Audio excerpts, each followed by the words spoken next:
हाँ, तो हमारे प्रिय छात्र छात्राएं, आप लोग कैसे हैं? हमें उम्मीद है कि आप लोग अच्छे ही होंगे और आप क्लास 12th की पढ़ाई अच्छे से ही करते होंगे। मैं हर वीडियो में कह रहा हूँ, आपका फरवरी में ही एग्ज़ाम होना है। फॉर्म फिलअप हो गया है, फॉर्म आप लोग भर लिए हैं। तो आइए, मैं शंकर सर आपका कुछ कोऑपरेट करने आया हूँ ज्योग्राफी। तो ज्योग्राफी लेके आया हूँ। आज सब्जेक्ट ज्योग्राफी रखा गया है। ज्योग्राफी का पार्ट 2 यानी कि लेसन 2, विश्व जनसंख्या वितरण और घनत्व। तो घनत्व वृद्धि यानी कि कहने का मतलब हुआ विश्व की जो जनसंख्या है, उसके बाद जो वितरण है, उसका घनत्व है और वृद्धि, ये तीनों चीज़ पर हम लोग बात करेंगे। वितरण भी, घनत्व भी और वृद्धि पर भी। तो आइए माय डियर्स, कहता है विश्व के किस देश की जनसंख्या सर्वाधिक है? तो सुन लीजिए, अभी तत्काल सर्वे किया गया है। अगर यानी कि WHO के अनुसार देखा जाए तो भारत सबसे आगे है, लेकिन आपके किताब में भारत का चर्चा नहीं है, इसलिए आपको चीन ही मानना होगा। तो पहला स्थान पर चीन है। कौन है? चीन है। विश्व की जनसंख्या किस वर्ष 7 अरब हो गई थी? तो माय डियर्स, आप आइए, विश्व की जनसंख्या जो 7 अरब हुई थी, वह वर्ष आपका था 2000 आपका था 11। कब था? 2011। विश्व की जनसंख्या कितना? 7 अरब। 7 अरब हुआ था आपका 2011 में। 2011 में। तो आइए माय डियर्स, नेक्स्ट है आपको आपका है कि नेक्स्ट क्वेश्चन, ऑस्ट्रेलिया के आयु लिंग पिरामिड। ऑस्ट्रेलिया के आयु लिंग पिरामिड क्या है? तो लिंग पिरामिड आपको देखना है किसका? ऑस्ट्रेलिया का। तो घंटी नुमा है। कैसा है? घंटी नुमा। याद रखेंगे, घंटी नुमा है। कैसा है? घंटी नुमा। घंटी नुमा, घंटीकार का है। तो पिरामिड रेखीय भी होता है, वृत्ताकार भी होता है और घंटी नुमा भी है। रेखीय कहाँ होती है? जो सड़क के किनारे बसे हुए गांव हैं वहाँ रेखीय होती है। समुद्र के किनारे, ये अगर तालाब के किनारे अगर कोई बसे हुए हैं तो वहाँ क्या होता है? वृत्ताकार होता है, या उसी को कहते हैं वर्गाकार भी हो सकता है। तो चलिए आगे कह रहा है, ऑस्ट्रेलिया की लिंग पिरामिड कैसा है? घंटी नुमा है। नेक्स्ट क्वेश्चन है, जनसंख्या घनत्व का संबंध।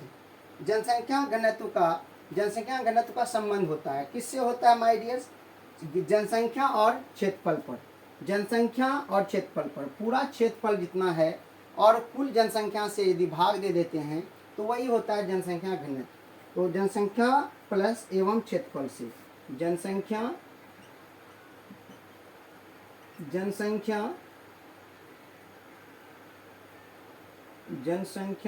तथा क्षेत्रफल। तो आइए नेक्स्ट, निम्नलिखित में से कौन सा एक विरल जनसंख्या वाला क्षेत्र है? तो निम्नलिखित में कह रहा है, तो मैं 4 ऑप्शन आपको बताता हूँ। 4 ऑप्शन में कहता है ध्रुवीय प्रदेश, भूमध्य रेखीय प्रदेश और दक्षिण पूर्वी एशिया और आटाकामा। तो ये सबसे विरल, यानी कि विरल मतलब होता है सबसे कम। सबसे कम आपको जनसंख्या कहाँ मिलेगा माय डियर्स? जहाँ बर्फ रहेगा, या जहाँ जनसंख्या रहने के लिए बहुत कम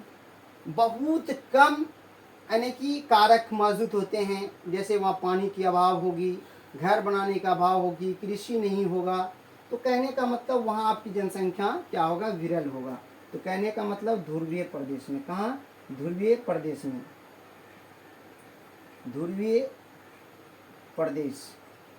ध्रुवीय प्रदेश में क्या होगा? आपको वहाँ जनसंख्या आपको कम मिलेगा। तो आप नेक्स्ट कहता है, निम्न में से कौन एक महाद्वीप है में जनसंख्या वृद्धि सर्वाधिक है? तो आप लोग सब जानते हैं जनसंख्या वृद्धि अफ्रीका में ज़्यादा है। कहाँ है? अफ्रीका में। अफ्रीका में ज़्यादा है जनसंख्या वृद्धि। कहाँ ज़्यादा है? अफ्रीका में ज़्यादा है। निम्नलिखित में से कौन सा एक प्रतिकर्ष कारक नहीं है। तो निम्न में से प्रतिकर्ष कारक नहीं है तो 4 ऑप्शन हमको बोलना पड़ेगा। तो सुन लीजिए, तो एक है जल अभाव, बेरोजगारी, चिकित्सा शैक्षणिक सुविधाएं और महामारियां। तो ये महामारियां हैं। क्या है? महामारियां। महामारियां।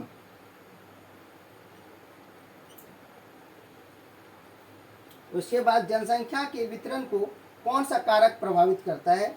जनसंख्या के वितरण को कौन सा भौतिक, आर्थिक, सांस्कृतिक सब कारक प्रभावित करते हैं। तो भौतिक, सांस्कृतिक,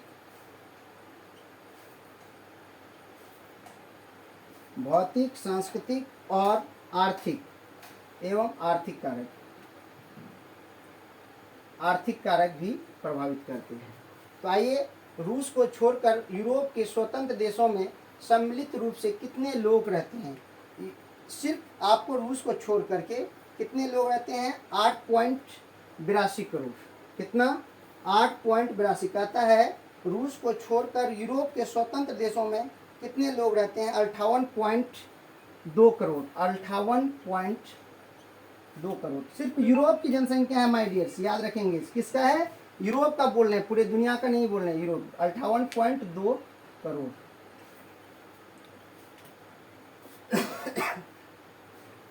भारत में 1 हेक्टेयर कृषि भूमि, भारत में 1 हेक्टेयर कृषि भूमि, 1 हेक्टेयर, भारत में जो 1 हेक्टेयर कृषि भूमि कितने व्यक्ति आश्रित हैं?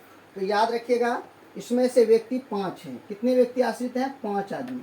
1 हेक्टेयर जमीन पर 5 आदमी आश्रित हैं माय डियर्स। कहाँ? भारत में। आइए नेक्स्ट क्वेश्चन है, प्रौद्योगिकी में कौन कौन से आधुनिक नगरों को कृत्रिम पर्यावरण जन्म दिया है? तो आप देखिए, ये आपको लेना होगा लॉस एंजल्स, सैन डियागो और कैलिफोर्निया और यानी कि एरिज़ोना, ये सभी नगर आते हैं।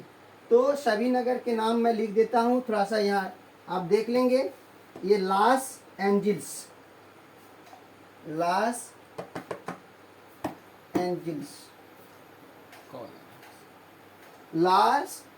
एंजल्स। उसके बाद दूसरा है सैन डियागो, सैन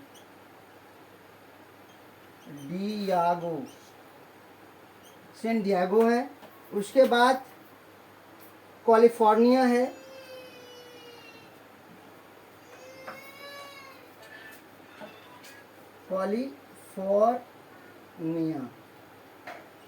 कैलिफोर्निया है, इत्यादि है। अब ये पृथ्वी पर जनसंख्या अनुमानित कितनी है? तो आप जानते हैं पृथ्वी पर जनसंख्या अनुमानित कितना है? अभी अगर देखा जाए तो 800 करोड़। कितनी? 800 करोड़, यानी 8 अरब जनसंख्या है पूरे पृथ्वी पर, करोड़। उसके बाद प्रवासी जो एक स्थान से बाहर चले जाते हैं, जो वह क्या कहलाते हैं? जो एक स्थान से उठ करके बाहर जाते हैं, उत्प्रवासी कहलाते हैं। क्या कहलाते हैं? उत्प्रवासी। वो क्या कहलाते हैं? उत्प्रवासी कहलाते हैं। सबसे अधिक जनसंख्या किस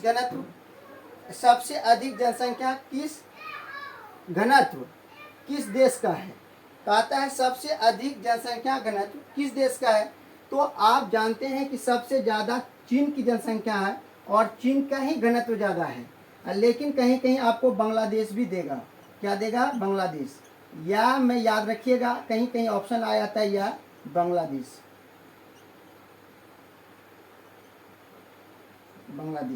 उसके बाद सबसे कम जनसंख्या घनत्व आप देखेंगे रूस का है। किसका है? रूस का है। रूस क्षेत्रफल में बहुत ज़्यादा है, इसलिए रूस का है। तो माय डियर्स, आपको ये ज्योग्राफी का वीडियो दिया गया है। यदि आपको कहीं कम लगे तो आप कमेंट सेक्शन में कमेंट कर सकते हैं, और ये आपके लिए बहुत फ़ायदेमंद है क्योंकि इसमें बेसिक बातें बताया गया है। आप बेसिक 10 से 15 मिनट आप चला करके मेरे वीडियो में ज़रूर देख लेंगे, आपको पॉजिटिव पॉइंट ही मिलेगा माय डियर्स। चलिए, इसी के साथ मैं अपने वाणी को विराम देता हूँ। जय हिंद, जय भारत।